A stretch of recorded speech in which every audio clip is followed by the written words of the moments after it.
The thing is, there has never been a point in my life where I've fantasized or pictured my life outside of Nigeria.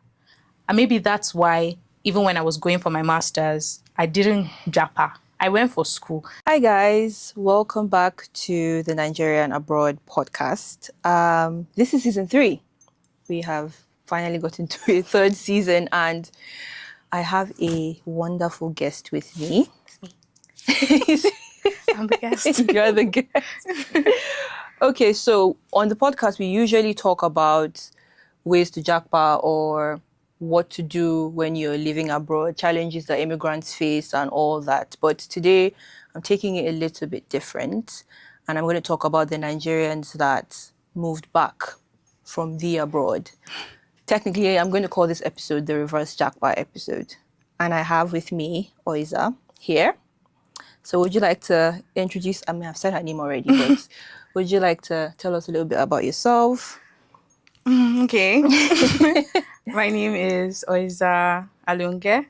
I'm a girl. Oh my God. I like to describe myself as a creative. I'm passionate about women, girls' development, education. I like art. I like creativity. I like reading, writing, And all the works. sunflowers. So I'm God. obsessed with the color yellow and sunflower. I'm so shocked I'm not wearing yellow today, but I was actually expecting that, but it's fine. yeah. So I think that's the short of who I am. Okay. So I just have a few questions here. Where exactly did you move abroad to? I went to UK. I was living up north, Bradford. Oh yeah, We were neighbors. Yeah, we were neighbors time. for a time. Yeah. Did you go to study or did you? Yeah. Okay. I went for my master's. So for me, it was never really Japa, if we're being honest. I just went for school. I went for my master's. It was never really my plan to immigrate in that way. Yeah. But then it was as I was going that they started the post-study 2 years thing. Yeah. So it was like a no-brainer to just stay. Why not? Why not? It is the abroad. So. Exactly. Okay. So I went for school.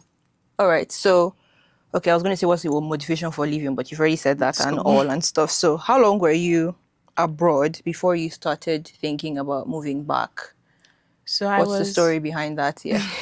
I was in the UK for 3 years.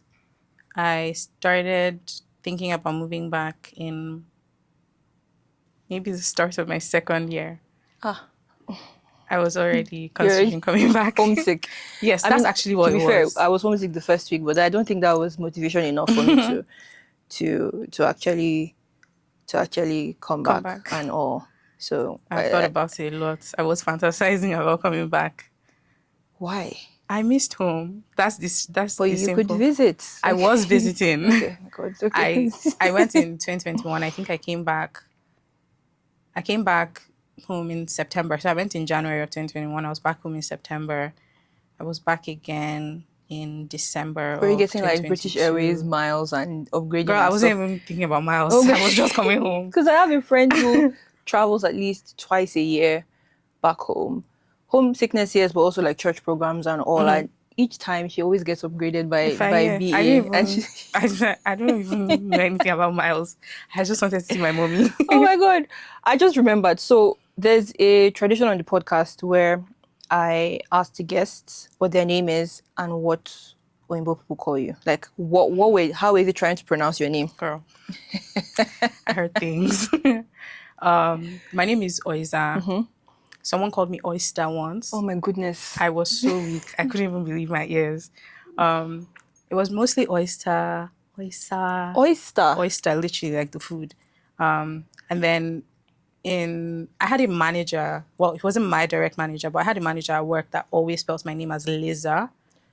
And I was so passive aggressive about it. Like I would reply back with Oiza and I would put an asterisk. And he would still reply me back with Liza. It was insane. I was about to say is he a man, but then we even get into that. And then some people's autocorrect used to change my name to Pizza as well. So that was Pizza. Oh my gosh. That was interesting. You know that L bit you said, so my own, I've ranted about this so much. I feel like at this point I'm a mad black woman. But so my name is Ijeme, Ijeme. And when I send an email, they would respond with Ijeme Why? That doesn't. because How do maybe they they pronounce it? think the I is a small letter L. And I'm like, that just negates your whole English language because you know that a name is a noun and it starts with a capital letter. Also, you can look at the email address and it's a small letter I, but you don't. Like, I don't think there's like a level of care that they goes don't. into wanting to know No, no, someone's no, name and no, no, no, address no. them properly. No. I think it's a microaggression. Oh my gosh, yes. Because I could literally go on my phone or my email and just type Ijeme and the number Lisa. of searches that would come up. Oh my gosh, no. Anyway, let's just move on with it before I get into another rant. What would you say was your biggest culture shock when you moved to the UK, apart from homesickness? My biggest culture shock was how individualistic the society was. I said I came home because I missed my parents, so that already tells you that I grew up in a very like With the community homey, and all, yes, yeah. community. I always knew my neighbors. I played with the children on the streets growing up. We don't know neighbors. Right. So for me, that was the biggest culture shock. The fact that I lived in a building for a year and I did not know the people that were living in the apartments right next to me. And you would stand in the elevator with someone and say hi and they wouldn't say hi back. Can I say something to that? I loved that part. I hated I it. really loved it. Like it made my skin crawl. I really loved that. I was the child that everyone used to commend for greeting. I say hi to everybody. So it made me feel so weird that I would say hi to people and they wouldn't answer. I remember I was walking on the streets one day. It was snowing. So you know the people that clean the snow off the sidewalks and stuff. And so I said, well done. And she looked at me like, who is this? Who is this person? What are you saying to me? Nobody cares. Like that. And I never got over that particular shock because I say hi. Yeah. I say hi. And I said hi till I left and people did not answer me. So. Me, I have always hated doing that. And I've always been that child that was always to myself. Like I have this joke with my mom that, because two jokes actually. So the first one is most of our church members did not know my mom had me. Like I was my mom's child. So they thought my parents had only three children. I'm the second one. And then I always hang out with my younger brother and he was so tall. So they were like thinking that I was his girlfriend because I was always hanging out with him. And I'm like, they're like, oh my gosh, this is your daughter? And she was like, yeah, this is my second daughter. And I'm like, the second one is I'm always in my room. And whenever guests come, I just hate going outside to socialize. Yeah. I'm so antisocial. And my mom would be like, you're always in your own room, in your world, you're doing something. I'm like, yeah, but So when I moved and I did not have to interact with my flatmates, not even my neighbors, my flatmates, that was bliss for me because I was just like, yes. So I made a friend of this. So the second house I lived in, the bus stop was right at my door. And there was this old woman that used to come to the bus stop to get the bus and go into city center. And we became pals. Like, that's my girl. I'm so sad I don't have her email address. We would have been pen pals now. Because I would go sometimes, I won't have anything doing. I would just see her at the bus stop and go and sit down there and chat with her. Nice. And we had the most amazing conversations. We would talk. She had lived on that street since she was really young. So she would tell me how the streets had like changed. That's like, so good, especially because she's like an elderly person that was really, actually talking she's to. Really old. Like she had a walker and everything. That was my girl. My first experience with an older lady, I think it was the first week I moved, and I wasn't too familiar with the bus system and all, so I just walked all the way to Morrison's. That was like a 20-minute walk. That was my first experience walking. I was like, Jesus Christ of Nazareth, 20 minutes. But now I walk like 40 minutes and I'm fine. Yeah. You get used to walking. So this lady, it was in Leeds, so there are a lot more towards black people. And are they? So, I always thought that Leeds was, compared to Bradford, it was... So the older ones, not really. The young, because Leeds is more like a student hub, so you see a lot of nationalities there. But the older folks, not really. So I was walking and then I saw this lady. She was peeping through her gate and she looked and she ran back inside. No. So when I got to the gate, I'm not proud of this. When I got to the gate, I was just like this. And then she ran so fast to her door. And I was like, that was so funny. That was my first encounter. The next one was like care and all, but you always get all those people who have dementia. And you've forgotten that the world is not supposed to be racist anymore and stuff. I had an experience like that. You did? Support. This lady, we were guys. I thought we were friends, but then you know how sometimes it Memory would goes just. off. Bruh, And then she it just started forget. slurring, like she was saying all Oh sorts. my goodness. It was so intense. I was like, oh wow. Wow. Okay. All right. Before we move on, I have a little game. We're gonna call it the this or that reverse Japa edition. So basically, I just give you two options. You pick one and tell me why you're choosing that option. Okay. Okay. So, would you live in Nigeria with unstable power supply? Nothing you can do about it, by the way. So no generators, no solar. You just depend on PHCN. Or only live abroad and deal with constant homesickness. This one is very hard I know. because the hardest thing for me being back is the electricity. God, the heat drives me crazy. But I mean, homesickness brought me back and I'm dealing with the electricity. So I guess we know what my answer is. Wait, I don't know. What's the answer? I'll come back to Nigeria now. Okay. So, the way I'm suffering right now. Okay. No, but you can combat it with like generators and I currently don't have inverter in my house. And I just bought my solar fan. So for the last year, I've been depending on... Okay, so I'm taking away the solar fan, electric fan. I will still stay. And no AC. No AC. No. Please calm down. You're changing the rules. Okay. I'll come back. Okay. Only experience Nigeria customer service forever. Or I've not finished. Or deal with foreign visa officers forever. Nigerian customer service is really bad. It's bad, yeah. But I will...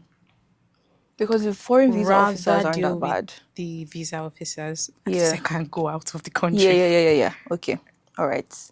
I would also choose visa officers, by the way. Oh, the first one I would live abroad, constant homesickness. I don't mind. So, no lights in Nigeria, or no community support abroad. I know your answer already, so yes, the community support thing. It's hard. All right, me, you know my answer too. I knew the answer. This is a stupid one, but I just decided to put it in. Would you rather have a Nigerian salary in a foreign country? Please now. Or have a foreign salary in Nigeria? Say God. Please. Okay, moving on. Exactly. Okay, unpredictable Nigerian internet or to rent in London? Well, London rent is crazy. Guy, Jesus Christ. And it's per month. Wow.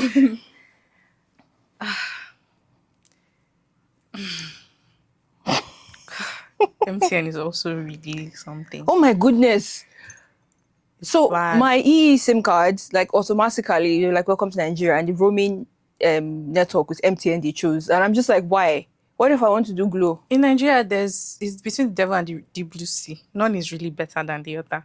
I think for this one, I would pick London rent, because if I'm paying rent in London, I want to believe I'm earning in London, so I can afford it. Okay, that's true. That's true. I should have made it harder, but it's true. Okay.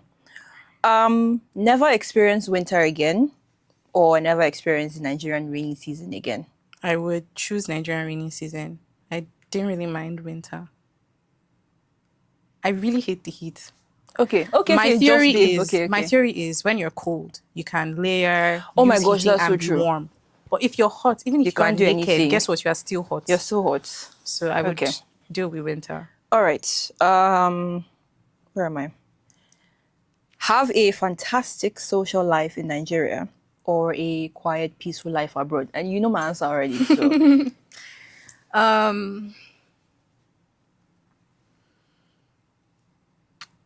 I think for this particular one, I would choose the quiet, peaceful life abroad. Really? Yes, because before I moved out of Nigeria, I was a bit of a social butterfly. I used to go out a lot. I had a lot of friends, but I think my personality changed a bit. Like maybe with growth and all of that, I'm not as much of an outside person as I used to be. Yeah. So, yeah, if I'm going to sit down inside my house, if that's my That's so option, I would rather great. sit down inside my house And in enjoy your London. rent. Exactly. The high rents that we're paying. Okay. Where am I? Sorry. That's okay. Deal with visa stress every few years, or would you deal with Lagos traffic every I day? will never deal with Lagos traffic. Not even once a month. I already knew this because we're talking about this already. So No, Lagos scares me. okay, Like Lagos is that's so the stuff of scary. my Oh my nightmares. goodness. Jump scare. And you're already scaring me about, oh my God, Jesus Christ. No. You Okay. even said every few years. Yeah, because if you need to apply, travel somewhere, you need to That's apply the for a one I'm visa. dealing with. Okay. Never eat Nigerian food when you're abroad, or when you're in Nigeria, never be able to leave Nigeria again, not even for holiday. I won't eat Nigerian food. I know, right? I know, because anyway, to be fair, I don't know what happened to me, but I started to grow intolerant to a lot of Nigerian foods. I know, like That's so interesting. village people, really, because now I can't even eat as much pepper as I can. That has happened to me that too. is the Pepper, first. and I used to be a pepper girl. God. Oh my God. Anyway, build a business in Nigeria or climb the corporate ladder abroad. As someone that's come back to Nigeria to start a business, I can tell you for free that give me the corporate ladder. Give me the corporate. Because entrepreneurship is daunting. Oh my and I've gosh. always been a 9 to 5 girl, to be fair. But entrepreneurship in Nigeria is another, it's the wild, wild west. Wow. Okay. Thank you for telling me. All right. That concludes our game. That was fun. Yeah. Okay. So I think I want to know, tell me the story about how and why you decided to move back. It's very short. I love and it's it. not complicated at all. I was not very happy in the UK anymore. I missed home. I missed my parents. I'm an only child, so I'm really close to my parents. Okay. And it's not like we're not FaceTiming every day. I was seeing them every day. I cannot relate to that. I'm like a middle child, so you can understand. I really did miss home. But beyond that, I wasn't happy. My mental health really struggled in the UK. And it's not like my mental health was not struggling in Nigeria before I left. It's a different. But at least there's rice at home to get. Like, I can hug my mommy and cry. Which one is? That's so nice. I'm crying in my bed alone in the winter. That's crazy. In the cold. Let me come home. So that mulled really wine. was it. I do have mulled wine. Yeah, mulled exactly. wine is nice. Mulled wine is nice. Yeah. No, that was just it. I wasn't happy anymore. Okay. So, did you have expectations when you moved abroad, and how did that turn out? Because I remember you saying that initially you did not even have the plan to Japa. You just wanted to study And come back. and come back home. It's hard to say. I remember exactly how I felt when I was on the flight going to the UK. It was a blank slate. Like, it felt like, let's see what this experience has for me. I didn't have a lot of expectations. Yeah. And so there's a reason why. Before I went to the UK, I was in therapy. And I remember having conversations with my therapist, and I used to say lots of things about how I can't wait to leave so that so and so will be better. I can't wait to leave so that so and so will be better. I can't wait to leave so that so and so will be better. And she said something to me that has stayed with me till today. And it's that you don't want to risk putting too much expectation on a single event. Because then if anything does not go as planned, then everything has scattered. Do you understand? Yeah. So that made me peel back all the things that I expected the UK, and I literally just went like, it's a brand new world. Like, let me see. That's so good. Yeah. The only thing that I would say I wanted out of going to the UK was to experience independence. Like I said, I'm an only child. I'm very, very inside of my parents. It's not like my parents were like lock and chain parents. I had freedom, but I can't really say that I had independence. Okay. And so that is what I wanted from the experience. And I think that panned out really well. Yes. Okay, that's good.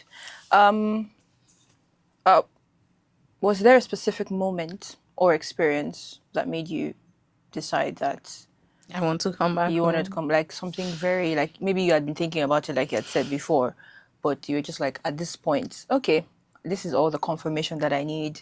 I'm done with you guys here. Peace out. It wasn't, there was no one big thing. Mm-hmm. Like I said, I was not happy. I was struggling mentally. But then it was a lot of tiny things, like little moments that, like, it's the winter, I'm trying to catch the bus now, the driver has driven off. Oh my God. I don't actually have to deal with this. Do you understand? Like, I Yeah. can go home and drive my car. You I could also don't, drive in. Okay, no, don't drive in London. No. I don't have to deal with this. It Yeah. was little moments like that. Or let me think of another moment. The racist experience I told you about Yeah. when I was at work. I was like, I don't actually have to deal with this. You don't, I just had a actually. lot of moments where I was like, I don't have to deal with this. And I was like, actually, there's rice at home. There's rice at home. Let me go home. There's love at home too. There's love so at let me home. just go home. I remember when you talked about that you were robbed Right. first of all, that's East London. I can't vouch for anybody, Go to anything. East Ham at your own risk. Yeah. And I saw that and I was just like, I don't know. Maybe it's just me saying it because I'm such an Ajebo and I very heavily dependent on my phone. I don't know what I would do. I had a full-blown panic attack. Like, it was insane.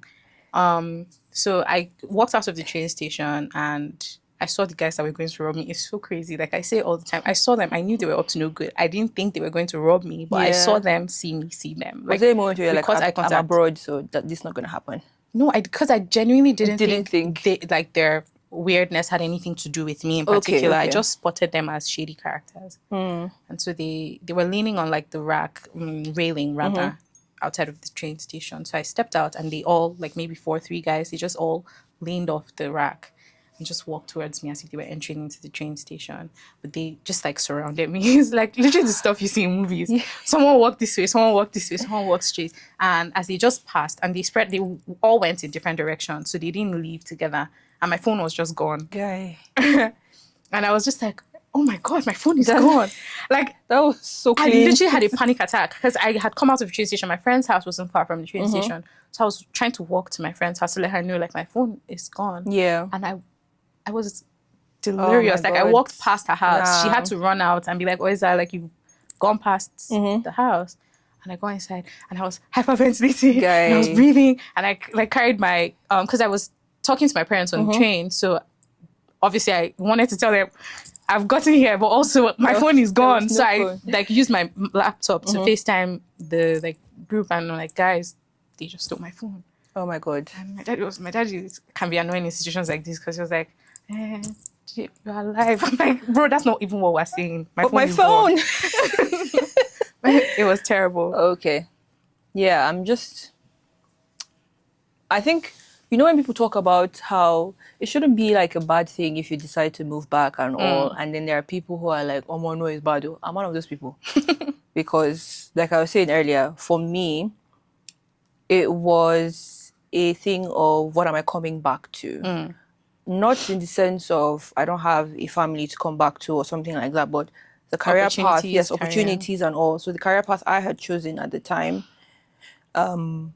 was more suited for the abroad and the more opportunities, more training and more commissions that I was going to get and apply for. Basically just creative-wise, it was just a lot better for me. And so I was thinking about if I had to come back, because then I had to also face the fact that being an immigrant affected this career path I chose as well. So the place I was running to also was kind of rejecting me as well. So I was just like, oh my gosh, where do I start from? And also, when I think of these things, almost like a taboo conversation for me to think about, because I'm like, wow, yeah, this is a different wavelength for me to even explore, think about. So it's like, it's very fascinating to see somebody do that. And then you're like, because you basically left your life here, started over. Yes. Left that life here and started afresh again. So it's like a lot of, not back and forth per se, but just dropping. It's daunting. And then starting over again and dropping and then starting over again, starting over in Nigeria. So for me, I've always been yes, I love community and all of those things, but I'm also a very individualistic person. For example, I've never, ever fallen into peer pressure. I'm just not that person. Everything I do because I want to do it. To do it. So at every point in my life, I'm asking myself why. I know why I do everything. And sometimes it's not necessarily a good thing because chances are if you see me doing something bad, I'm aware. Because I think about stuff, I Yeah. process things, I think about things. I know what fulfillment means Yeah. to me. I Yeah. know what success means for me. And my definitions of success and fulfillment don't really look the stereotypical ways that people would expect. Like, I like the nice things of life. Like, I want to have money. But for me, I don't want to have money for the sake of having money. I want money Yeah. for the things that money can afford Can me. afford you, yeah. So those are the things that are important to me. So for me, coming back to Nigeria, I mean, I've been back for a year. It was a year on the 4th. Oh, did you have a Right. party or something? Girl, no. No. I had hives. The weather You was had, hot. oh my I gosh, that literally was the woke up exact that day. day and broke out in hives. No, I I think didn't your have a body was party. really like, are you sure about this decision? Literally. So for me, I mean, I'm back. I don't have a job yet. I don't have a 9 to 5. I've been applying like mad. I haven't gotten anything yet, but I haven't had a single moment where I've regretted coming back home. Really? Because it was a very well thought out decision for Okay. me. So for example, happiness for me looks like being around the people I love. Yeah. And it is important to me at every point in time to, before I go to bed, close the hypothetical curtains and be happy with the day that I've had. Yeah. Like, I want to look back on my life at every point in time and say, this is the life I built with my hands and I am proud of it. Yeah. And in the UK, it got to a point where I wasn't proud of it. I was happy. I had more comfort than I had ever experienced. I had more money than I ever had to myself that Yeah. was my money and not Yeah. money that my parents had given me. I had friends. I could retail therapy. I was living one package to the next, literally. So I was within the things that people would define as maybe success. Yeah. I guess I had that within context, of course. Yeah. But I wasn't ultimately fulfilled or Yeah. happy. And so I thought about it and I made the decision to come back. And I'm back home now. I don't have nearly as much money as I had when I was in the UK. It has finished. The money has finished. My pounds finished. And there are days that I look into my future and it is seemingly bleak. I don't have as much prospects as I had when I was in the UK. Opportunities are far less, but I'm still happy. Yes, being in Nigeria automatically makes you think about leaving the country just because of the way this country is set up. But I still haven't regretted coming back. And let's see how long I feel this way, I guess. It's There's still something early. you said about like at the end of the day, you just like closing your eyes and trying to see, was I happy today and all. And I just thought about like the work culture itself in the UK doesn't even give you the time to, especially if you're not a 9 to 5 person at work, even if you are, like it takes you like at least an hour, 30 minutes of commute time. And by the time you get home, you're just like, I just want to sleep. It's exhausting. But yeah. I was working remote. 9 to 5. You were really literally like I would stand up at my desk, take a shower, walk to my table. My apartment was beautiful. I had huge windows overlooking sunrise and sunset. That was it was pretty, beautiful. Yeah. My desk was right in front of the window. I would log in, do my work, sign out. So she was really living like the baby girl lifestyle. It wasn't. It did give what I needed it to give, and somehow being back is giving that thing that I was missing. So I'm trying to compare it to the people who actually aren't living as, in quote, large, and they're like maybe doing care or warehouse jobs, and they're like striving so hard to still stay in the country when they're moving from barely making ends meet, or they're moving from like bills to bills and something like that. And in a way, if you ask them this question, would you move back? Like, they would still stay. They're like, nope. I don't think there's anything wrong with it. Regardless, I think the problem is a lot of people are living lives that are not theirs. Right? Yeah. You're just living life in the way that you expect life to be lived, or the way you've been told that life should be lived. Yeah. The only time I would have a problem with people like that is if I'm having a conversation with them and they cannot tell me why they're staying, other than I have to stay. Yeah. But if you sometimes you have conversations with people and their life back home, I'm not like overlooking that there's a level of privilege that allows you to pack up a seemingly good life abroad and come back home with no idea what is waiting for you. It's privilege in and of itself, and I don't take it for granted. But if you have conversations with people and they can tell you that, oh, my life in Nigeria was this, this, this, and this, my life here, in as much as it's hectic, it's so much better. Affords me some It kind of affords me comfort. something, Yeah. and they're happy with that, then that's perfectly fine. Yeah. But if you're just there to be there, and in 40 years you're going to look back and you haven't actually You lived, haven't, yeah. then I guess that is a bit sad. Have you ever had a conversation with someone and they judged you for coming Oh back? no, definitely. Are you joking? Oh my gosh. And basically, you're like, I wasn't happy there. They're like, I beg, what's that? Happiness. What is happiness? Happy? Is this a joke? Oh my gosh. I have those conversations. I mean, even with my friends when I was in the UK, obviously people How are they emotionally react? intelligent How- and politically yeah. correct. So nobody's going to look me in the eye and be like, girl, you're dumb. But I could read it in the body language. I could hear it in the things that were not being said, you know. But that was also fine. That was fine, yes. Yeah, like People have my different decision was perceptions, my yeah. decision Yeah. ultimately. It had nothing. I didn't discuss with my parents before I decided to come back. I literally informed them Yeah. that I was coming back home. And I have the kind of family that will always say, come back home. Do you understand? Yeah. So it was like, okay, if you're not happy, come home. But I had those conversations with people even there, you know, up until the last moment that I was leaving. I had people that were sending me support work, sponsorship, COS. Oh my God. People, So wait, hold on. So you moved from your baby girl. Imagine if you're actually being like, oh my gosh, I have X amount of time remaining here. Let I me just need move to find care something here. or support. See, I'm not acting like these thoughts didn't cross my mind. Okay. Because, like, I'm a human being. And in as much as my decision was made, like, I would have conversations that would make me scared. Yeah. Because people really looked at me like I was losing my mind. So, yeah, I looked at, but at the end of the day, I'm like, my thing is, I always say, this is not my life. Not because there's anything wrong with this life. Like, I'm not saying that the people that are doing this thing, what they're doing is bad. It's a life that can be lived and can be fulfilling for someone else. But this is not my life. Wait. Okay.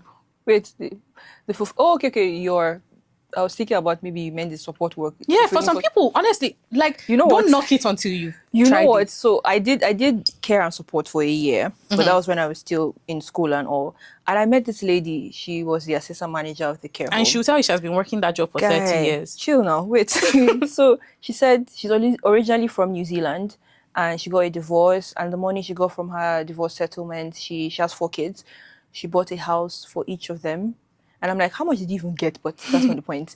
She bought a house for each of them. And the rest of the money, she used it to travel around the world for like 5-10 years. And now she's looking for something fulfilling to do. And she chose care work. I couldn't fathom. I was just like...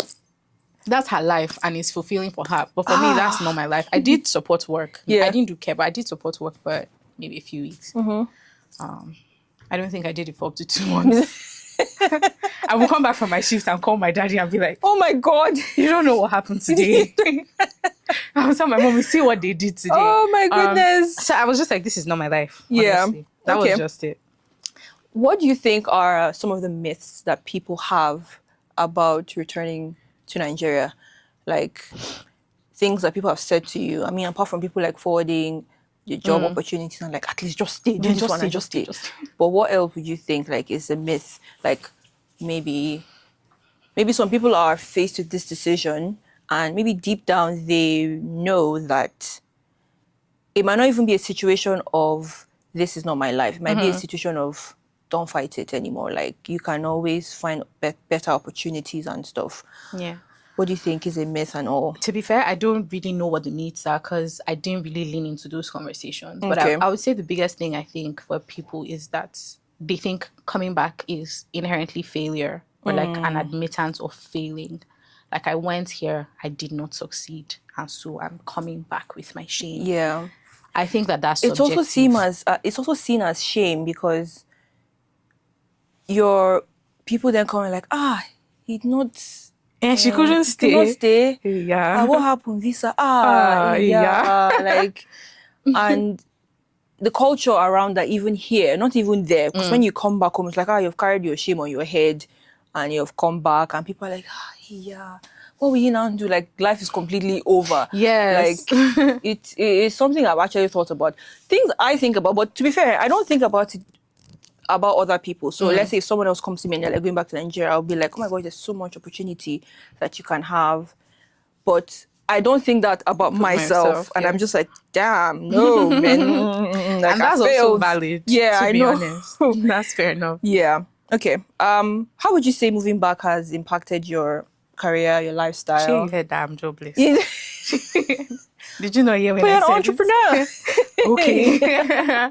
My career is definitely taking a pause, especially because my field is development space, and opportunities there are not as many as they used to be just before they elected Trump.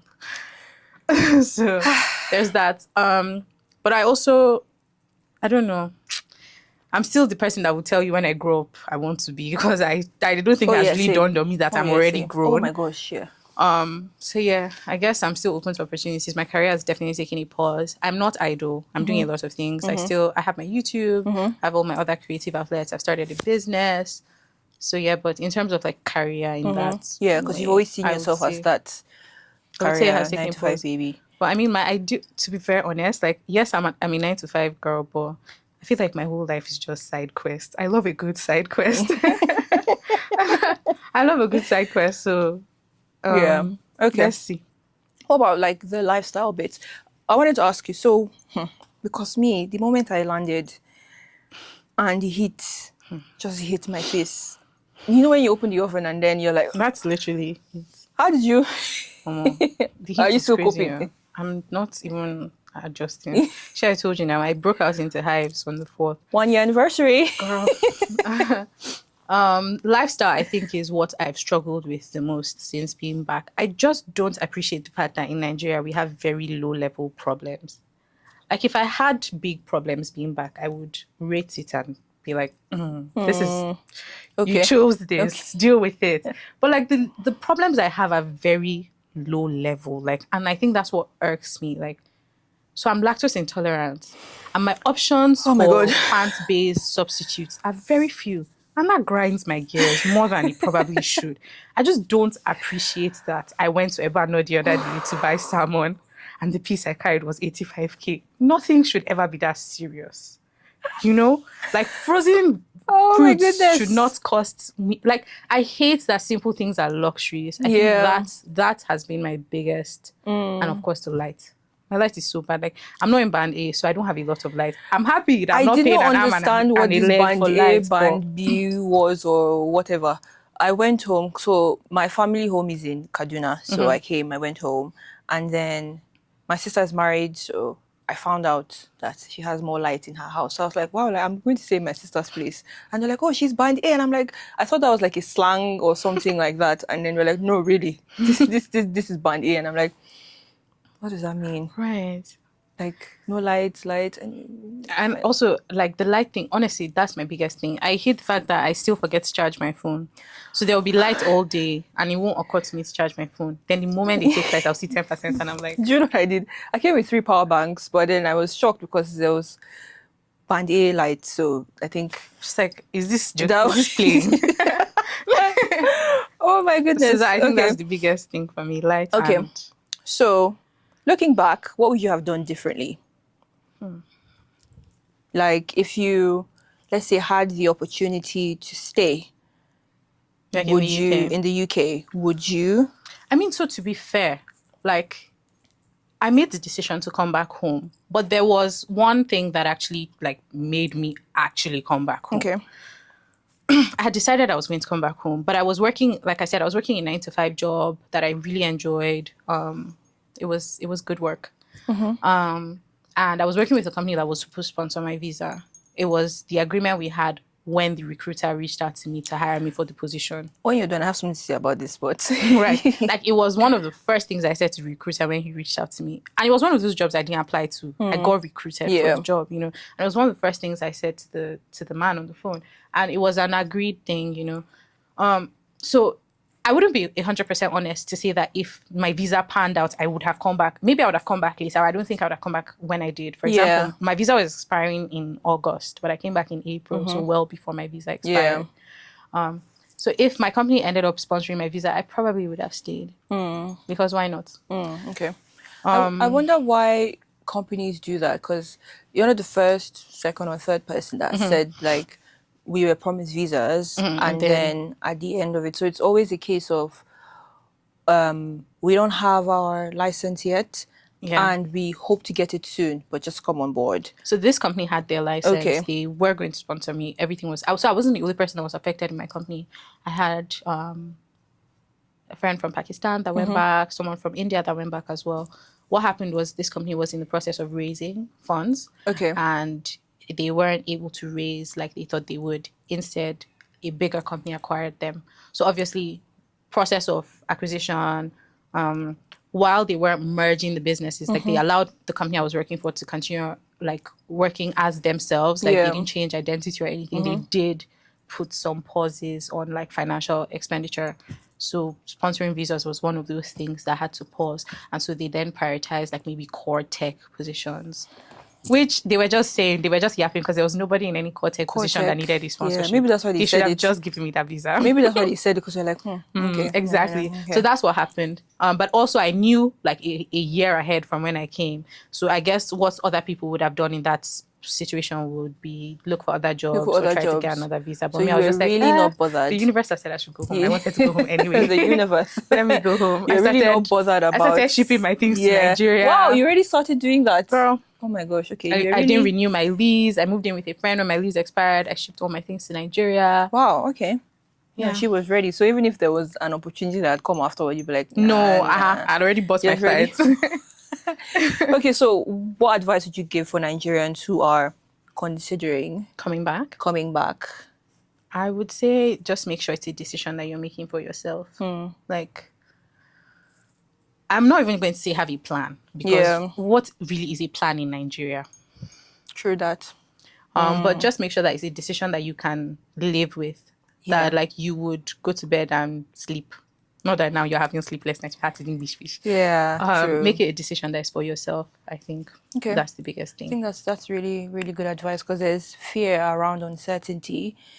But to be fair, there would be uncertainty if you're there as well, especially if it's a visa-related thing. The uncertainty would be both ways. So would you rather be there, uncertainty, not having the job, not having the money, not having the funds, or here when you're like, at least I know that nobody's going to come and chase me or evict me out of this country and all. I think both of them are valid fears. You just Yeah. have to decide which fear you're live your willing life at the to- cost you can bear. Yeah. The episode we had the immigration solicitor on, she was talking about, are you going to hold your decision to your chest? Because we delved into the conversation of people who get visas illegally, for instance, or they buy the visas. I can't do it. I would Bro. never sleep at night. Bro, How will I like, sleep? so let's say a care visa would cost you around 10K, I think, was the going yeah, price. yeah, but it's basically almost like 1K, because 1K or more, slightly over, because you don't pay the health surcharge. The government will pay that because you're in care, you're in healthcare. But people are selling it, so then you pay like 10K. So your life savings you just pay just because you want to, and that doesn't guarantee you a job. I know people that took loans to pay that Yes, amount. yeah. And that's just the visa. So like, what if there is no actual shifts? That's what I'm saying. Like, so it doesn't come with a job. So what they do is basically a scam company. They just say they're a health care company, and then they offer you the visas because they're selling it. They don't have any shifts. So you on your own, you'd Have go to go and and look for find shifts. your shifts, pay it back to the employer. So they would run you through their payroll and all of pay that. you. So you get your NI, all the taxes, all So the you're pension, all technically of getting that. taxed twice. Yes. So you get paid that shift and then paid back to the employer that sponsored you, and then they pay you. So that's the So whole. your real employer has Yes. you've So, gotten taxed there. yeah, And you you give get- this employer, then exactly. you run it through HMRC So again. it's just like, she was like, I'm not stopping anybody, just choose your path and choose it and be going there, like, Yeah. as long as it's okay. That's how I feel too. Like, just do what works for you, honestly. Yeah. And okay, this is a very interesting question. Do you ever see yourself returning abroad, like not to visit, Yeah, abroad, like moving back. moving back? Never say never, I would say. I mean, since I've been back, everyone has been saying, "Oh, apply for Canada." Canada is far. You Oh, that and it's in so UK. God, I beg. So I will not see my mom here. Are you joking? Oh my So God. I mean, it's something I've considered. I mean, as soon as I came back, Canada, or like moving abroad back? moving abroad. Okay. What about Moving Australia? Eh? My best friend is moving though. Oh, So maybe I'll go so I can see her. She's having a baby. I'm so sorry. You see this thing that Nigeria is doing to us, like literally flinging us. Yeah. Terrible stuff. Anyways, I think I would consider it. It's not something I'm considering right now. Yeah. My most ideal situation would just be to have the luxury of being able to leave and come back Or like maybe whenever. for the development role or something like Yeah, that, and you're something doing just stuff here. maybe a job that affords me the flexibility of traveling and going places That would and be always coming ideal. back. That would be ideal for Yeah. me. The thing is, there has never been a point in my life where I've fantasized or pictured my life outside of Nigeria. And maybe that's why, even when I was going for my master's, I didn't Japa. I went for school. I initially applied for Chevening. And for Chevening, you're going and you're Oh, yeah, coming yeah, back. yeah. Okay. I didn't get Chevening. And then my parents were like, okay, go and do the master's. Then they said, come and do I 2 am years. the So I said, okay, exact let me do the opposite. 2 years. Like, I didn't Japa. I went for school My and I came goodness. back. My goodness. I'm the exact opposite. Like when I was leaving, like, let me tell you how bad mine was.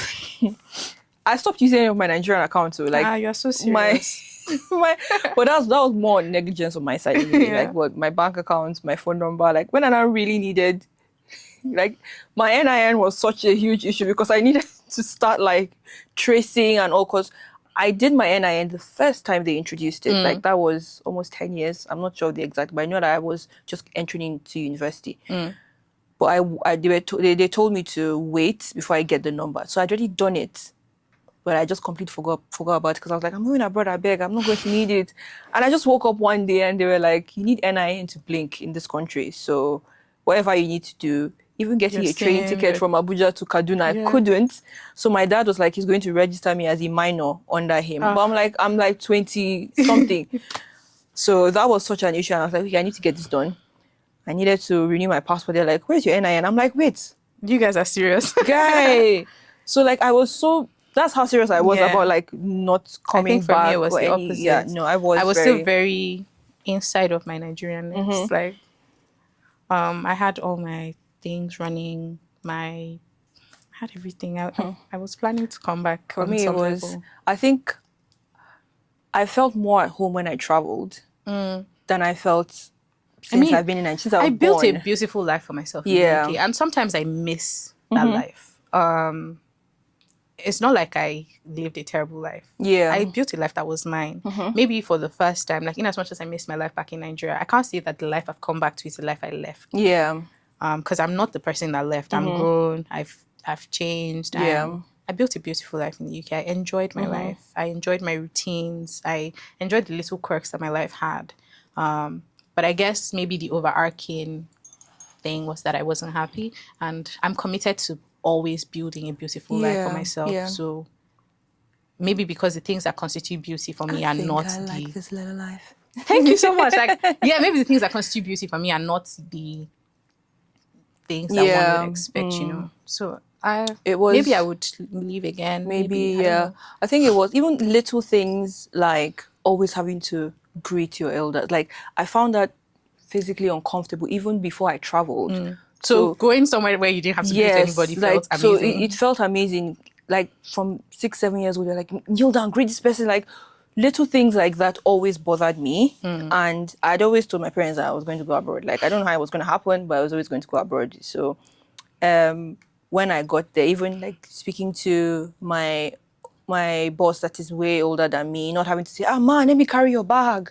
Oh, ma, can you do this? Good morning, ma. Do you want me to buy something for you? Like those type of things where I'm actually being treated like so for me, like, how I said I've always been someone that greets. I come from a very close-knit family, but we're also very laid back. Like I wake up in the morning and I say hi to my daddy. Hi daddy. Aw. Hi mommy. To be fair, That's yeah, how I me am too, with my but- uncles, my aunties, okay, not my aunties and Like uncles. I have an uncle that I can sit down and chat about anything with. So for me, it wasn't so much that I was made to do some of these things. It was just a thing. Like I didn't have to say good morning to the adults in my life first. They would say good morning to me. I can say hi uncle, how are you? Like maybe like so. It wasn't. I didn't. My first trip back, because I came here last year for my wedding, and my brother lives in Canada, and he's like me. He's like, nah, I'm not doing this anymore. He came, and then obviously the way it's set up now, you need to pay somebody to pay somebody to pay somebody at the train station and all. And we were, when you come back, you definitely look like an IJGB. You just look different. As much as I try to cover my hair, like scarf, the whole northern look, no, you just look it. And they were already there to just ask us. When my brother was so livid, he was just like, who can I speak to here? I'm like, Yeah.